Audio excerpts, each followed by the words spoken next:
السلام علیکم۔ یہ ابھی میرا ارادہ تھا کہ یہ عرب لٹریچر سے نا میں کچھ پڑھ کے اچھا سا لیڈیز ہیں جو ان کے رجحانات ہیں شاعری کے وہ کروں، لیکن میرا خیال ہے کہ ہر چیز پہ حاوی کیا ہو جاتی ہے، بات حاوی ہو جاتی ہے خلوص، کچھ آ جاتا ہے ہر کسی چیز پہ۔ اس وقت میں عام طور پہ میں ایسے کر کے اپنے ویڈیوز بناتا ہوں، لیکن آج یہ دو بچے ہیں وہ بہت پیار سے وہ میری ویڈیو بنا رہے ہیں، مجھے بہت اچھا لگتا ہے کہ یہ جو ہے نا خلوص اور پیار، یہ سب سے بڑی نعمت ہے۔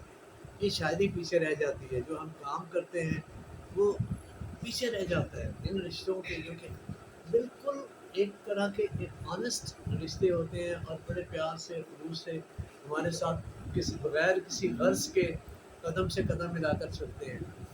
تو میں سمجھتا ہوں ایسے اگر ملتے ہیں ہمیں اپنی زندگی میں ہمسائے، دوست اور عزیز عزیز ایسے جو کہ ہمارے ساتھ اس طرح رہ سکیں اور ایک اچھے خلوص کی زندگی لمحہ بلمحہ گزار کے خوشی کا باعث بن سکے۔ اور نتیجہ کیا ہوتا ہے؟ نتیجہ یہ دیکھیں، مسکراہٹ کم ہوتی ہے، یہ احساس مسکراہٹ دیتا ہے جس میں کوئی غرض نہیں ہوتی، کوئی لالچ نہیں ہوتی۔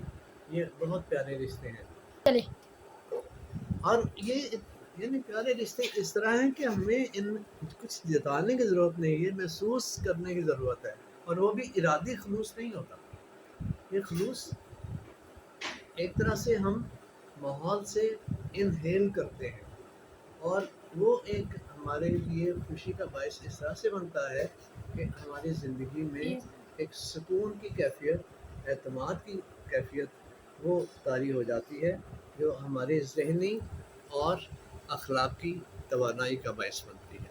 Thank you children, thank you for making my video, thank you so much. like and subscribe.